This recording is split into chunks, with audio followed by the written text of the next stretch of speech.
Once upon a time, in a small village called Yumaro, there was a young man named Wazi. He lived with his mother in a tiny, weather-worn hut that was left behind by his father, who had passed away many years ago. Wazi and his mother were very poor, and every day, Wazi would walk to the market to sell the beads he carefully made by hand. The beads were beautiful, vibrant, and intricate, but the money he earned from selling them was barely enough to survive. Many days, Wazi and his mother went to bed hungry. Wazi's childhood friends had all grown into successful men. They owned large homes, had loving families, and were well respected in the village. But Wazi's life was different. He remained poor, still lived in the crumbling hut with his mother, and had no family of his own. His old friends, busy with their lives, no longer visited or spoke to him. Every morning, Wazi would put on his worn clothes, pick up his basket of beads, and head to the market, holding on to the hope that life might one day change. But day after day, nothing ever did. One bright morning, Wazi was on his way to the market, balancing his basket of beads on his head. The dusty road stretched ahead of him, and his mind was full of worries about how to make ends meet. Suddenly, Wazi's foot struck a large stone, and he stumbled, falling hard to the ground. His basket tipped over, and the beads scattered everywhere. Villagers nearby saw what happened, but instead of helping, they laughed and whispered among themselves. "Look at him," one woman said mockingly. "Still selling beads like a child. All his mates are rich, but he's just a poor wretch." Wazi's face burned with shame as he scrambled to gather the beads. The laughter and cruel remarks felt like heavy stones on his heart. When he finally managed to collect them all, he walked to the market with his head bowed, the villagers' words echoing in his mind. Even at his stall, Wazi felt the sting of humiliation, unable to smile or speak to customers. His sadness followed him long after the sun had set. Life continued to be difficult for Wazi. The little money he made was never enough, forcing him to borrow from others in the village to make ends meet. One day, Wazi borrowed money from his friend Kai, who valued money more than friendship. Kai hated waiting for repayment, and when the deadline came, Wazi still couldn't pay him back. Early one morning, before Wazi had even opened his stall, Kai arrived at the market and began shouting angrily, "Wazi, where's my money? Pay me now." Kai's voice was so loud that everyone in the market stopped to watch. Wazi tried to explain, pleading, "Please, give me a little more time. I'll pay you soon, I promise." But Kai was furious and didn't care about Wazi's struggles. In his anger, Kai slapped Wazi hard across the face, right in front of the crowd. Wazi's cheeks stung with pain, and he felt humiliated as everyone stared.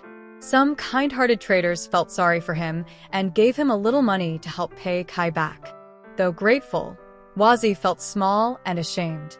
After paying Kai, Wazi sat silently at his stall, overwhelmed with frustration. He couldn't understand why his life was so hard. That day, as he walked home, his heart was heavy with despair. Unable to bear his circumstances any longer, Wazi decided to seek help from his childhood friend, Naidu, who had become a wealthy and respected man in the village. Wazi hoped that Naidu might show kindness and lend a hand. Nervously, he walked to Naidu's grand house and knocked on the door. When Naidu answered, he looked at Wazi's shabby clothes and dusty shoes with disdain. "I don't want your poverty rubbing off on me," Naidu said coldly, without even offering Wazi a proper greeting. Swallowing his pride, Wazi explained why he had come, hoping that Naidu might listen. "But Naidu, I want to be rich like you. I'm tired of being poor. Please, help me," Wazi pleaded, his voice trembling with desperation. Naidu looked at him for a long moment before finally speaking. "If you're truly ready to do anything, I can help you. But remember, no one should ever know where your money comes from." Naidu's words were grave, and a chill ran down Wazi's spine. But his desperation overpowered his fear. Naidu reached into his pocket and handed Wazi a small bundle of money. "This is just the beginning," Naidu said. "But be careful, Wazi. Once you start, there's no turning back." Wazi accepted the money, his emotions a mix of excitement and unease. He thanked Naidu repeatedly, but his heart felt heavy with the weight of the warning. As Wazi walked away from the grand house, he couldn't help but wonder what he had just gotten himself into. Still, for now, he was happy. He finally had money in his pocket and a glimmer of hope for a better future. That evening, Wazi went straight to the market. For the first time in his life, he bought more food than he could carry, enough to prepare a feast.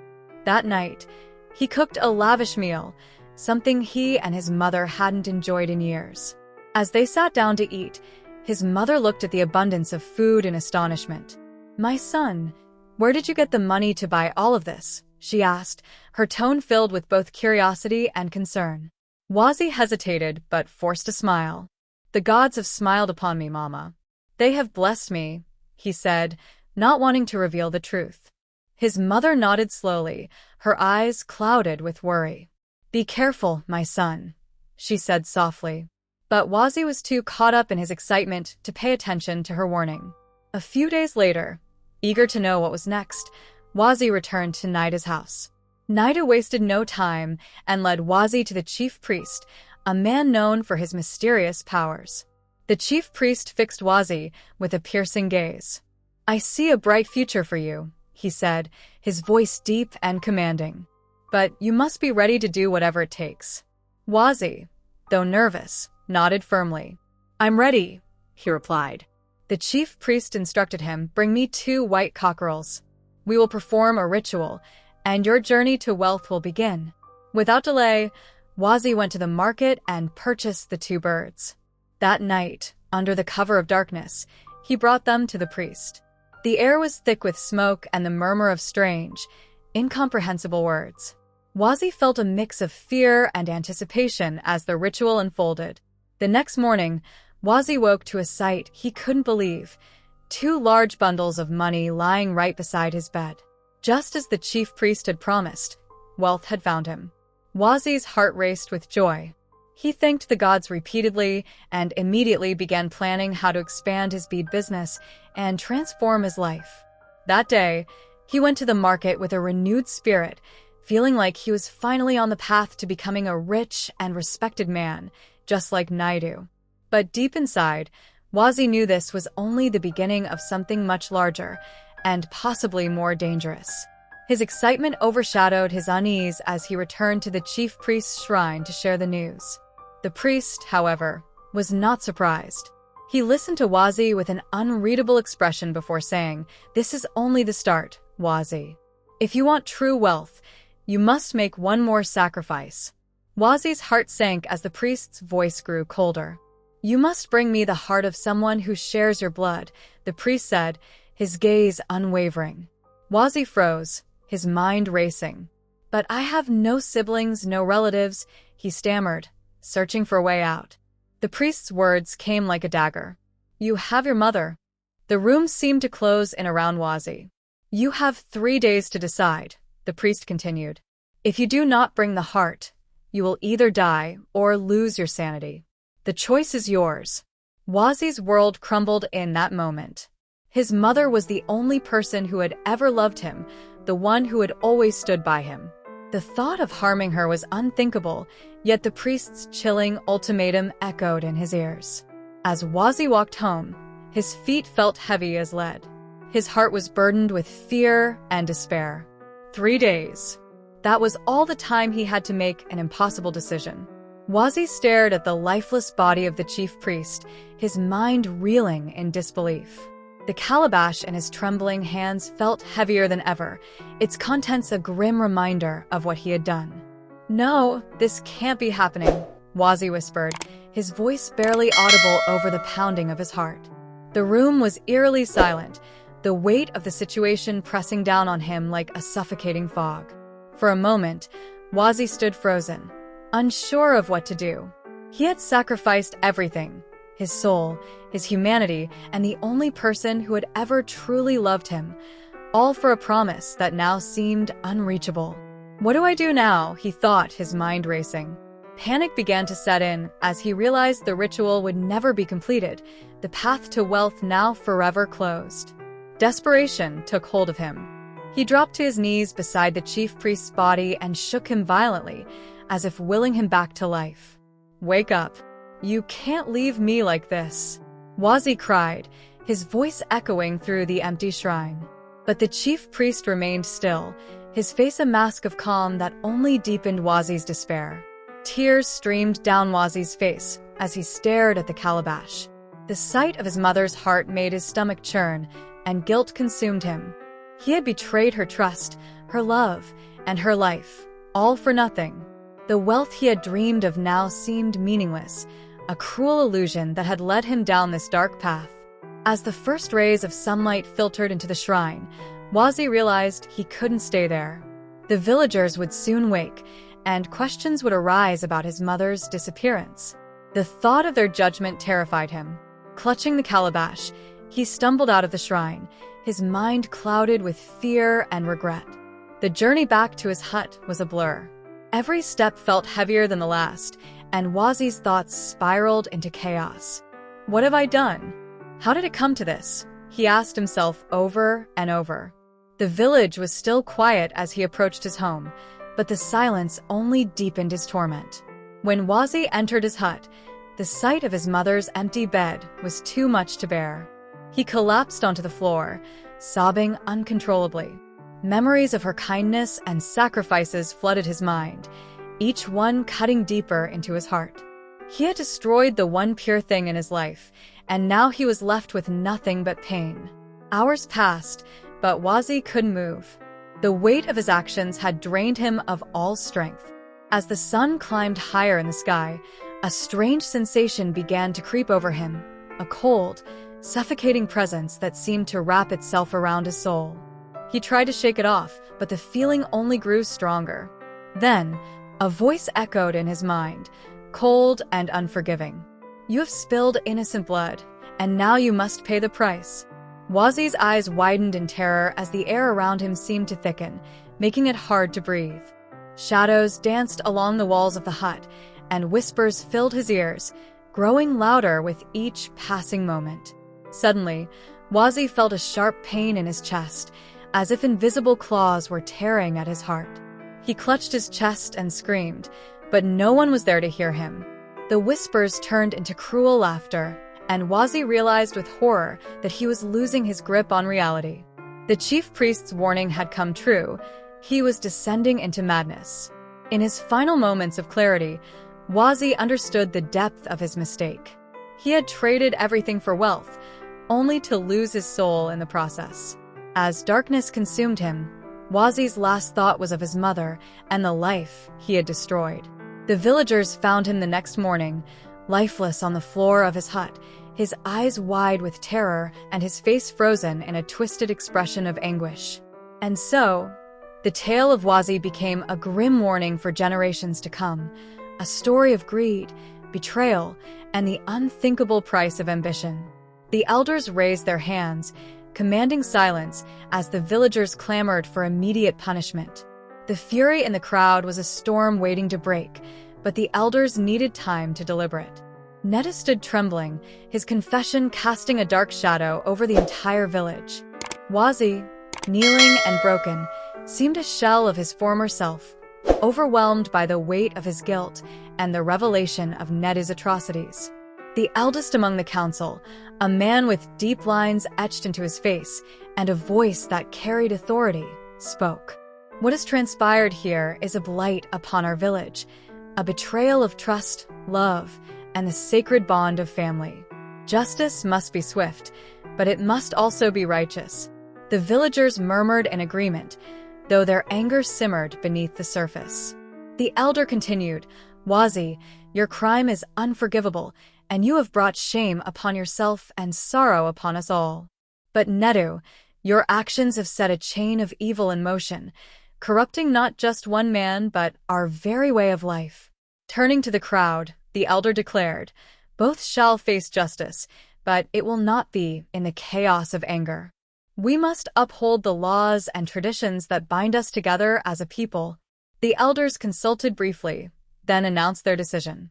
"Nedu, for your many crimes against the village, the spirits, and your own blood, you will be exiled to the Forbidden Forest, where you shall face the judgment of the spirits themselves. You will leave at sunrise, and none shall follow to aid you." Netta's eyes widened in terror.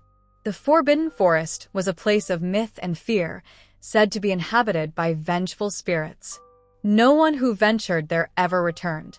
He fell to his knees, pleading for mercy, but the villagers turned their backs on him, their faces cold with disgust.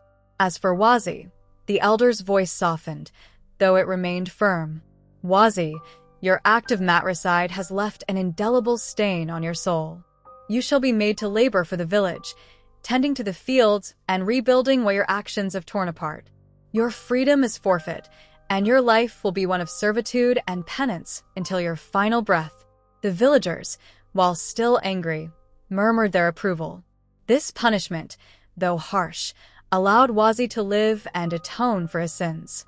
Yet the weight of his guilt and the scorn of the people would be a punishment of its own. At sunrise, the village gathered to witness Netta's exile.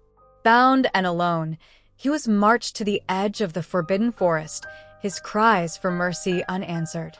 He paused before stepping into the dense thicket, looking back one last time. The villagers stood silently, their faces etched with anger and disdain.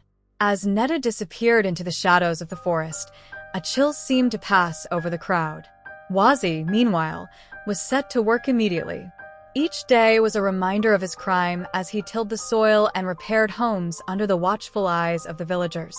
He bore their disdain in silence, his mind haunted by the face of his mother and the terrible choices he had made. Over time, the story of Wazi and Netta became a warning to the younger generations, a tale of greed, betrayal, and the heavy price of forsaking one's humanity. The village, though scarred, found a way to heal, bound together by the lessons of their shared tragedy. As for Wazi, he labored on, his heart weighed down by remorse, carrying his burden as his own form of redemption. As Wazi disappeared into the forest, his figure faded beneath the dense canopy of trees. A heavy burden of sorrow and regret weighed on him. Meanwhile, the village began to arrange a funeral for Wazi's mother. The ceremony was solemn and deeply emotional, filled with prayers and tears. Wazi's mother was buried with great respect, honoring her boundless love for her son, even though her life ended in such a tragic and painful way by his hands.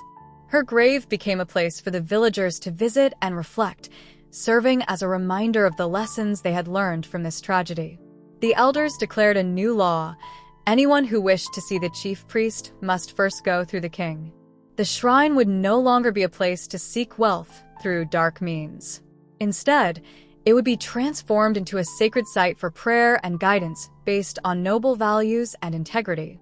Wazi, now alone in the deep forest, struggled to survive.